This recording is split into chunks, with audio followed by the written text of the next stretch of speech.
I'm so glad you're here. I am Coach Julia, and today I have a very special guest with me, Rachel Hunt Bailey. Thank you so much for being here. Thank you for having me. I'm so excited. So Rachel is the Director of Coaching at the Genius Unlocked Coaching Institute. Her journey has taken her from being an elementary school teacher to a figure skating coach to a health and fitness coach, and now she is a certified and accomplished life coach. She is passionate about helping others to release their fear and really achieve great dreams. So that is what she is here today to help us do, to help us accomplish our dreams. You know, in the beginning of January, people are thinking about their goals, setting resolutions. They're often very motivated and excited for the future, but within about 3 weeks, 80% of people drop those goals. They forget about their resolutions, they become not as motivated and just move on and just forget about it. And so that's why she's here today, to help us to learn some techniques to accomplish those goals. I'm so excited. Me too. Thank you so much for having me. So thinking about skating and people's goals, they often set goals that are kind of vague. It's hard to even know when they've been achieved sometimes. And when you don't know when you've achieved it, it's often not as motivating. So it's easy to give up on them. Like thinking about people saying, someday I'd like to have a stronger camel, but you don't really know when you've done that. So do you have anything you can speak to us about that? Absolutely. And I teach my clients this all the time, and it is to make goals SMART. So we're going to talk about what is a SMART goal, what does that mean, how to apply it. But you're right, Julia, it's when we have these goals that are very vague, for example, I want to lose weight, right? We've all said that before. What does that mean? Right. If I lose 0.02 pounds, is that an accomplishment? Did I meet my goal?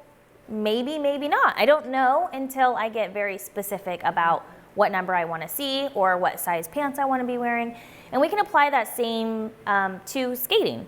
So what we're going to do, instead of saying I want a better camel or I want a stronger camel, is I want to be able to do 6 rotations, would be a specific goal. Right. So let's talk about, what does a SMART goal mean? So the S stands for specific.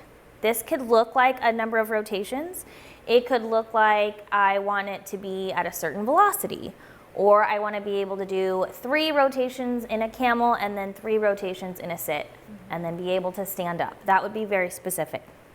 The M stands for measurable. So it's also similar to specific, but more in terms of how am I measuring those rotations? So I want to know that if I'm looking at my coach or I'm looking at the wall, I'm going to measure my rotations and know I'm doing 1, 2, 3 before I go into my sit spin, and in that way I'll know I've accomplished my goal. Or I videotape it and count them, then I'm measuring my goal. The A stands for achievable.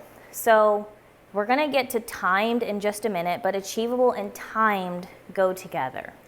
So I'm thinking with achievable, it comes to mind a student we had a while back who had in January passed her Freestyle 1 test, and she expected to be able to pass her Freestyle 9 test within the year, and that is definitely not achievable. So you're thinking of something that is realistic to actually be able to get done.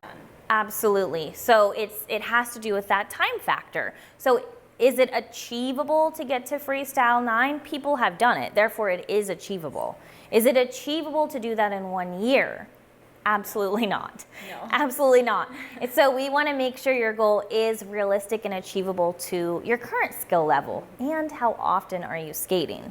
Because if you are skating once a week and you want to be able to do a 6 rotation camel, what is your current skill level? You may want to start practicing 3 or 4 times a week. Right. So in the whole achievable thing, we're talking about not just is the skill something you can achieve in a specific time, but are you putting in the work that's going to make it achievable? Exactly. Yeah. Exactly. And that brings me to the next letter of SMART, which is realistic. So we talked about it has to be realistic in the time given. So is it realistic for somebody to be able to get to Freestyle 9? Depends on how often they're skating. If you're willing to skate every day for a couple of hours or more, then yes, it is realistic. Absolutely.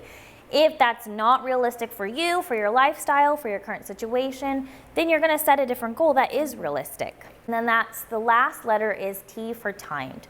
So I wanna get a better camel. Okay, by when? What's the deadline here? Because if I just think that I want to land my axle or land my double loop, it's very vague until I set that deadline. I'm going to do it within 3 months, and as a life coach, I'm going to actually tell you to set an actual date on your calendar. So by this date, and you've done that before. It's very helpful to have a competition or a test set or session or something like that that you can look at as a goal, and you say, okay, it's January, we're going to try to have that jump landed by the test session that's on July 1st. And that's a very specific date that we can look at and work towards. Absolutely. So that would be setting a SMART goal that is specific and measurable, achievable, realistic, and timed. Now, what do you do if you've set a goal, but you're not really motivated, you're not really taking action towards it? What can we do to help ourselves actually move towards that goal with some motivation? Absolutely.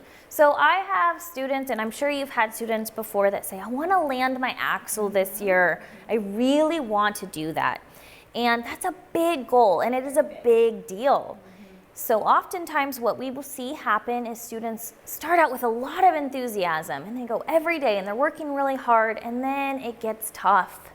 They haven't landed it yet. It's been 3 months, 4 months, they're there every day, and that can be demotivating sometimes. So to counteract that, we're actually, instead of saying, I'm gonna land my axle this year, that time frame might be too far out for us to actually feel motivated towards that goal. So instead, you want to set goals that stack up against that goal. So in other words, if you want to land your axle by November 1st, you're going to set goals for October 1st and September 1st and August 1st. Small goals, like I want to be able to do a 9 rotation backspin. I want to be able to jump and start spinning in the air first before I land and start spinning on the ice. I want to be able to do an axle in my tennis shoes at home. Yes, exactly. And setting those action steps with deadlines will help you get to that big goal. We just don't want that big goal to be so far away and feel so difficult. We want to be able to celebrate those little goals along the way. It's like someone's trying to scale the whole mountain in one step rather than take each individual step to get up to the top of that mountain. Exactly. And each little step that we take deserves celebration. So you can celebrate with, I tell my clients, shake your butt. Shake your butt. I got it. Exactly. Jump up and down. So this is something that would be really good to work with your coach on. If you are wanting to land that axle, you might not know what all of the action steps are between, yes, I can do my waltz jump, yes, I have my other jumps, but you might not know the ladder to climb to get to your axle. So this would be a really great thing to sit down with your coach and say, what are the smaller goals that I can achieve in the course of landing that axle, right? And that's where I would say, yeah, work on your backspin, because you want that strong right side, you want that tight snap and that, you know, strong rotation. So the backspin will be important. I'll tell people to work on getting a higher waltz jump so they can build up the muscles in their leg to get that really big spring. I'll tell people to do off ice exercises, jump rotations, and that kind of thing. So your coach, if you tell them what your goal is, can help you break down some action steps, some small goals that you can celebrate on the way to getting your big goal. That's right. So we've got our SMART goals. We're breaking those goals down into bite-sized pieces, things that we can handle. Now, I have had students out there on the ice who say, oh my gosh, I really want to achieve this. But then every time they're at the rink, they're telling me what a bad skater they are. I can't do this, I can't do this, oh, that's impossible. So can you give us some advice for how to overcome that? Because I know that's a big problem in achieving goals. It absolutely is a problem with achieving goals. And as a life coach, I teach and believe that you will not hit your goals with that self-deprecating talk. So my last tip for everyone is alignment. Alignment with your mindset. So that means when you get out on the ice, you're going to tell yourself positive things. It is celebrating those small wins. It is celebrating the fact that, wow, you know what, I feel really fast today. And maybe that's not my long-term goal, yet I can celebrate that I feel fast, I feel strong, I feel like my footwork is getting better. So it's really taking note of positivity and telling myself positive things when I'm out on the ice. If I do start to get frustrated, and this can happen as skaters, as we know, we want something so bad and it's not happening. If we start to get frustrated, stop, take a break, take a lap, go work on something that's more fun, because your mindset and being in alignment with your mindset is the most important thing. And we don't want to practice when we're frustrated, when we're mad, when we're crying, when we're saying bad things about ourselves. That is the time to take a break, do something fun, remember why you love the sport, why you're excited about your goal, and say 10 positive things about yourself and your skating before you start again. I like that, 10 positive things. I have not heard that before. I have heard the whole what you think about, you bring about phrase, and that I find is very true. If you're out on the ice and you are just mad or you're having, you know, a down day, your skating suffers, and you can like kind of dig a hole for yourself by that self-talk out on the ice, and your skating can get worse, and then you've wasted a session just being angry. Right. So stopping, kind of resetting, taking a lap, getting that wind in your hair, thinking about the things you love, and then it was 10 positive things. 10 positive things about yourself, about yourself and about your skating. Because I'm sure you've experienced this too, Julia, where if you're skating with really experienced skaters, you're like, oh man, like I don't know if I could do that. Oh my gosh. But then you go and you skate with the really inexperienced skaters and they're like, oh my gosh, you're amazing. And you're like, yeah, I'm amazing. You go out on the public session and do your best spin, and some little kid goes, oh my goodness, you're such a good skater, and it makes you feel great about yourself. It makes you feel so good. And so we can do that to ourselves. We can be our biggest cheerleader. We can be looking up at ourselves saying, wow, I'm doing really amazing today. Maybe not at that one skill that I'm working on, yet look how far I've come. So look backward and celebrate how far you've come. I tell a lot of my students to bring a notebook with them to put on the side of the rink to keep track of what they've been practicing. In fact, today I skated and then I sat there after a session and wrote down all the little things that I was working on tweaking on my moves. And this could actually be great if you have that notebook and you're having a bad day. You might actually just want to stand there and write those things down. So you can always look back on it. If you're having a hard day another time, you'd be like, oh wow, look at that. I had so much fun that one day, you know, doing this move or that move. And that can kind of almost be a positivity journal as well, not just a skills journal. Right, exactly. Keeping track every day of even just the positive things like, wow, I was able to do a really good scratch spin. I've had my scratch spin forever, but today it was really good too.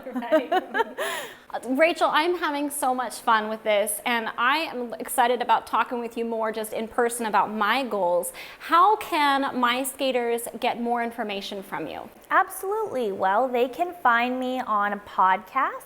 I have a podcast. It's called Life Coach in Your Pocket, because I'm sure you're watching this on your phone right now and it'll fit right in your pocket.